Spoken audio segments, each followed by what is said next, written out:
સ્વાધ્યાય 6 પ્રકરણ સ્વાધ્યાય એક સમદ્વિભુજ ત્રિકોણના અચળ આધારનું માપ b છે. અચળ આધારનું માપ, જો અચળ એટલે બદલતું નથી, આધારનું માપ b છે તથા તેની બે સમાન લંબાઈની બાજુઓના માપ 3 સેન્ટીમીટર પ્રતિ સેકન્ડના દરે ઘટી રહ્યા છે. બાકીની બે બાજુ છે એના માપ કેટલા છે? સમાન છે અને એ 3 સેન્ટીમીટર પ્રતિ સેકન્ડના દરે ઘટી રહ્યા છે. જ્યારે આ ત્રિકોણની બે સમાન બાજુઓના માપના આધારના માપ જેટલા થાય તો ત્રિકોણનું ક્ષેત્રફળ શોધો. હવે બાળકો અહીંયા આકૃતિ મેં કમ્પ્લીટ દોરેલી છે. ત્રિકોણ ABC છે, એમાં બે બાજુઓ AB અને AC સરખી છે, બરોબર છે, એને x ધારેલી છે. ધારો કે આપણે કહી શકીએ કે સમદ્વિ બાજુ ત્રિકોણ માં AB બરાબર AC બરાબર x લેતા, બરોબર છે. પછી આધાર એટલે BC બરાબર B આપેલ છે અને આપણે જોઈએ તમને ખબર છે છોકરાઓ, સમદ્વિ બાજુ ત્રિકોણ હોય ને, સમદ્વિ બાજુ ત્રિકોણ માટે 10 માની શરત છે આ. સમદ્વિ બાજુ ત્રિકોણ હોય તો D છે, B એ BC રેખાખંડનું મધ્ય બિંદુ થાય. AD છે એ મધ્યગા બને. AD શું બનશે? મધ્યગા. D મધ્ય બિંદુ થાય. તો આ B અંતર BC આધાર બિંદુ તમને આધારનું અંતર આપેલું છે B, તો મધ્ય બિંદુ થાય તો બેના અડધા આપણે જોઈએ કે બે અડધા અડધા થઈ જશે. તો આ B છે તો આ B/2, આ પણ B/2 આવશે. રેડી? હવે રકમમાં તમને એમ કીધું છે જ્યારે આ ત્રિકોણની બે સમાન બાજુઓના માપના આધારના માપ જેટલું થાય ત્યારે ત્રિકોણના ક્ષેત્રફળ કેટલી ઝડપથી ઘટે છે, બરોબર છે. હવે કેટલી ઝડપથી ઘટે છે, હવે આપણે અહીંયા જોઈએ કે રકમમાં તમને એમ આપ્યું છે કે સમાન લંબાઈની બાજુના માપ 3 સેમી પ્રતિ સેકન્ડના દરે ઘટે છે. આ સમાન બાજુ છે AB અને AC છે એ ઘટે છે સમયની સાપેક્ષ dx/dt 3 સેમી પ્રતિ સેકન્ડના દરે ઘટે છે, બરોબર. હવે આપણે જોઈએ સેમી પ્રતિ સેકન્ડના દરે ઘટે છે. હવે અહીંયા આપણે જોઈએ કે આટલી વિગત તમને આપેલી છે. આ ત્રિકોણની બે સમાન બાજુના માપ આધારના માપ જેટલા થાય, ટૂંકમાં આ બે માપ એ આધારના માપ જેટલા થાય ત્યારે ત્રિકોણના ક્ષેત્રફળમાં કેટલો ઘટાડો થાય છે એ આપણે શોધવાનો છે. દાખલો એકદમ નાનો છે પણ સમજવામાં બહુ થોડીક વાર લાગી રહી છે. હવે ત્રિકોણના ક્ષેત્રફળ વિશે તમારે જાણવું છે, બરોબર છે. તો ત્રિકોણનું ક્ષેત્રફળ = 1/2 પાયો ગુણ્યા વેધ. તો જો તમારી પાસે પાયો છે B, આપણે જોઈએ કે વેધ નથી, તો અહીંયા આપણે જોઈએ કે પહેલા AD શોધવો પડે. તો AD = તમે એમ કહી શકો કે AD = AD2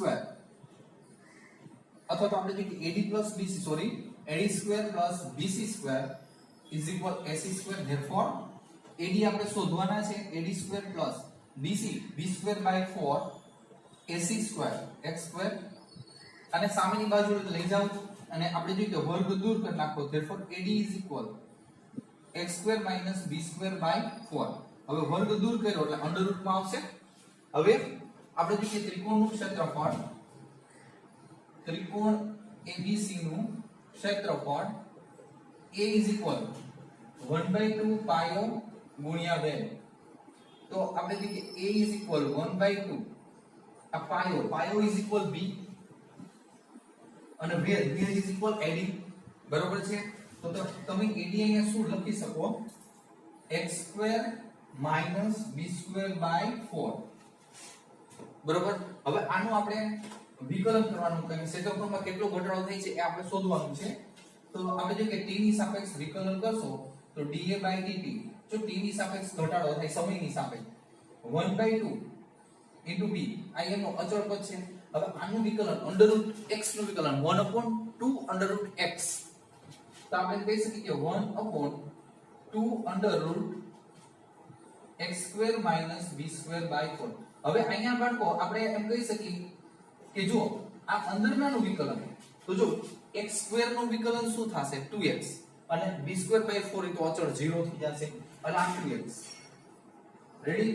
અને ફરી પાછું x નું t ની સાપેક્ષ વિકલન કરવું જોઈએ કારણ કે t ની સાપેક્ષ છે. જો તો dx/dt. રેડી? તો અહીંયા આપણે જોઈએ કે કંઈક ઉડતું હશે, આપણે જોઈએ કે આ 2 કટ કરી નાખો. રેડી? તો હવે આપણે જોઈએ કે અહીંયા કિંમત આપણે મૂકીએ તો અહીંયા જો x * b એટલે આપણે એમ કહી શકીએ કે જો ઉપર લઉં તો અહીંયા x into b dA by dt is equal b by 2 sorry under route છેદમાં છે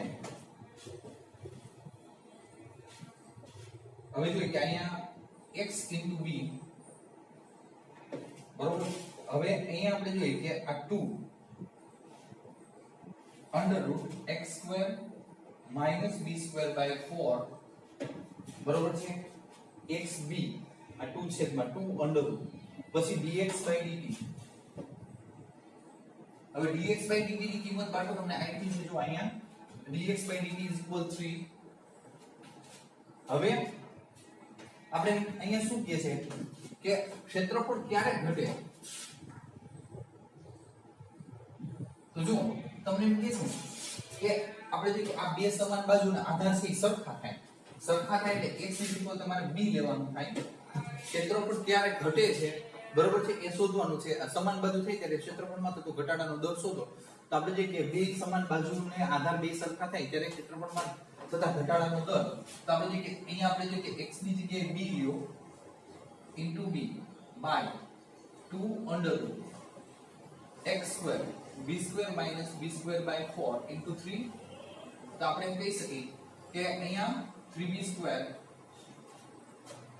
square આ 2m નો આ 4 વડે ગુણશો એટલે 4b minus b square તો અંડર રૂટ માં શું આવશે 3b square by 4 4 નું વર્ગમૂળ 2 અંશમાં જશે બરોબર છે તો છેદમાં રાખીને આ 2 સાથે ઉડાડશું તો પણ ચાલશે તો આપણે કહી શકીએ 3b square by under route આ 3m નો b નું વર્ગમૂળ b square નું વર્ગમૂળ b અને આપણે જો કે 4 નું વર્ગમૂળ છે એ આપણે ઉડાડી દઈએ છીએ અને 4 નું 2 થાય તે ઉડી જાય છે હવે અહીંયા આપણે જો કે 1b ઉડે અને √3 તો √3 * b બરોબર છે તો ઘટાડાનો દર છે આપણે ક્ષેત્રફળમાં થતા ઘટાડાનો દર √3 * b પરંતુ અહીંયા છે ને ઘટાડો શબ્દ આવે છે એટલે તમે અહીંયા છે ને આપણે જોઈએ કે બાજુ અહીંયા અગાઉના દાખલા અનુસાર જો આમાં નથી લીધું બધે રેફરન્સ આવ્યું છે કે આ બાજુ છે એ પણ ઘટે છે આગળ માઈનસ લઈ શકાય બરોબર છે અહીંયા માઈનસ આવશે 3 = માઈનસ તો અહીં બધે માઈનસ આવશે બાળકો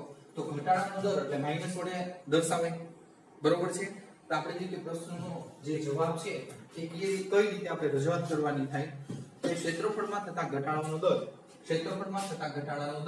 √3 * b ઘટાડો એટલે માઈનસ થી સૂચવે ને બરોબર હવે આપણે જોઈએ દાખલા નંબર 4 છે એ થોડો અઘરો છે અને મોટો પણ છે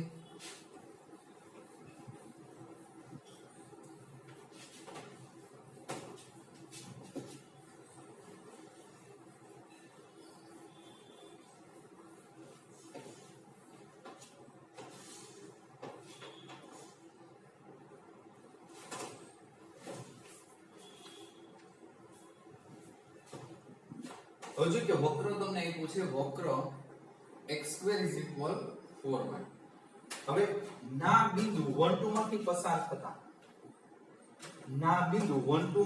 થતા અભિલંબનું સમીકરણ મેળવો વક્ર ઉપરનું બિંદુ છે છોકરો જો આ રીતે હોઈ શકે બરોબર છે વક્ર ઉપરનું બિંદુ કોઈ 1 2 છે એમાંથી પસાર થતો અભિલંબ છે સ્પર્શકને અભિલંબ એટલે અહીંયા અભિલંબ હોઈ શકે આ રીતે હવે આ સ્પર્શ બિંદુ થશે એ આપણે x1 y1 લઈ લઈ બરોબર છે અને અહીંયા આપણે જે કે આ 1 2 છે વક્ર ઉપરનું બિંદુ 1 2 છે હવે પસાર થતા અભિલંબનું સમીકરણ શોધો તો બાળકો ગોકાર નિરાકરણ આમાં પહેલા આપણે જોઈએ કે વક્ર તમને આપ્યું છે x2 = વક્ર x2 = 4y therefore 2x = 4y અને આપણે અહીંયા 4y તો નો પેસર dy by dx લેવાનું છે આપણે વિકલન કર્યું છે dy by dx આ 4 છેદમાં લઈએ બરોબર છે તો આપણે કહી શકીએ કે dy by dx = 2x by 4 તો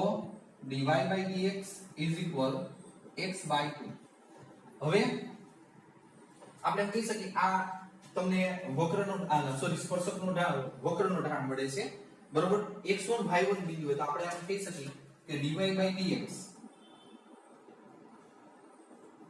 આ x1 y1 equal આપણે એમ કહી શકીએ કે x1 બાય બરોબર છે. હવે આપણે જો કે અભિલંબનો ઢાળ m વ્યસ્ત અને વિરોધી -2 બાય x1. રેડી. આપણે વક્ર ઉપરથી આપણને આટલી માહિતી મળે છે તો આપણે એમ કહી શકીએ કે અભિલંબનું સમીકરણ y y1 m x x1. હવે અહીંયા બાળકો y y1 અત્યારે આ એનું રાખી છે m -2 બાય x1 અને x x1. હવે વક્ર ઉપરનું બિંદુ છે 1 2. તો આ 1 2 ખાસ ધ્યાન રાખજો. વક્ર ઉપરનું બિંદુ છે તો આપણે જો કે આ x અને y ની જગ્યાએ x1 ને y1 ની જગ્યાએ આપણને આપેલું છે અગાઉ વક્ર ઉપરનું બિંદુ. તો આપણે એમ કહીએ કે આની કિંમત મૂકીએ x અને y ની જગ્યાએ x 1 y 2 y1 -2 upon x1 અને અહીંયા આપણે એમ કહી શકીએ કે x1 1. x1 લસા લ્યો.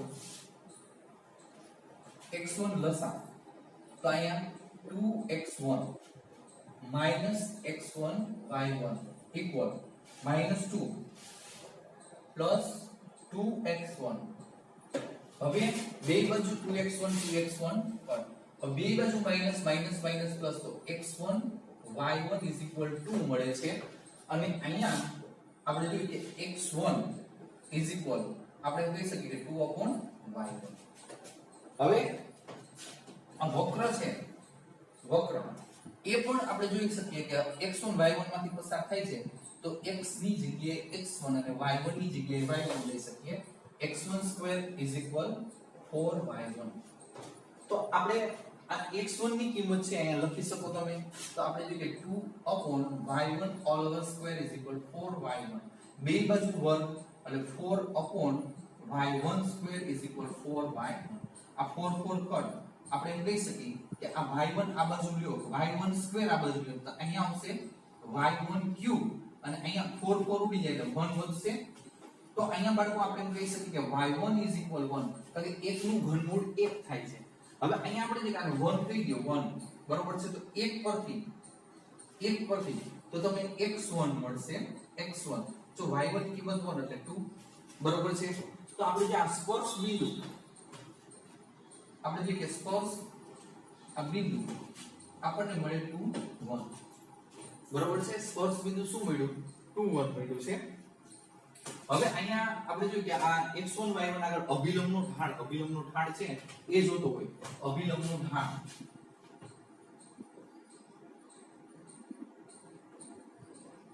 m -2 upon x1 છે પાડો જો -2 upon x1 તો x1 તમને કેટલા મળે છે x1 2 તો 2 મૂકશો તો -2 upon -2 તો અહીંયા -1 થાય છે. આગળ આપણે જોઈએ કઈ રીતની પ્રોસેસ છે તો અહીંયા તમારે જોઈએ છે અભિલંબનું સમીકરણ જોઈએ છે તો આપણે જોઈએ કે 1 2 માંથી પસાર થતા અભિલંબનું સમીકરણ આપણે જોઈએ કે અભિલંબ નું સમીકરણ તો આપણે એમ કહી શકીએ કે y1 m x x1 therefore y1 હવે જો y1 સોરી અભિલંબ y1 m -1 અને x x1 1 રેડી. હવે આપણે જોઈએ કે અહીંયા therefore y -2 x +1 બધું આ સાઈડ લો જો x આ બાજુ એટલે પ્લસ y 1 આ બાજુ -3 0 એટલે અભિલંબનું સમીકરણ તમને મળે x y -3 0. છોકરાઓ બહુ ધ્યાન રાખવું પડે એમ છે. દાખલા થોડા હાર્ડ છે. તમે 4-5 વાર ગણશો. આ આકૃતિ 100% સાચી નથી. હું તમને અગાઉ કીધું તો તમને સમજણ પડે એટલા માટે મેં દોરી છે.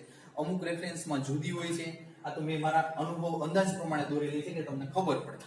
બરોબર છે એટલે ખાસ ધ્યાન રાખવાનું. આકૃતિ બની ત્યાં સુધી રેફરન્સ બુકમાં હશે નહીં. બરોબર. આપણે જોઈએ કે તમે દાખલા 2 જોઈ લેજો, વ્યવસ્થિત રીતે ન સમજાય અહીંયા પૂછજો.